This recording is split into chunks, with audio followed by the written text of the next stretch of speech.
اليوم جبت لكم هذه الحليوه جديده وحصريه بمذاق الزريعه ديال القرعه الحمراء مع اللوز والكوك. كتجي رائعه بزاف منسمه سهله في التحضير. كنتمنى ان شاء الله تجربوها وتعجبكم.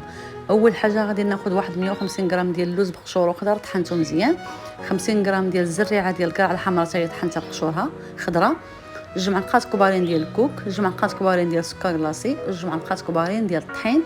غادي نزيد لهم واحد كاس صغير ديال الزبده مذوبه و5 ديال بياض البيض.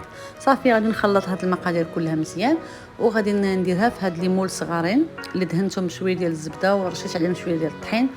نعمرهم مزيان وغندخلهم يطيبوا من الفوق ومن التحت حتى كيتحمروا ليا مزيان. وفي الاخر غادي نزوقهم شويه ديال السيرو ديال الفريز اللي ممكن تعوضوه بالشوكولاط الابيض او الكحل، المهم اللي متوفر عندكم. وهذا هو الشكل النهائي ديالها. كتجي منسمه، الريحه ديالها غزاله ولذيذه بزاف. جربوها بالصحه والراحه.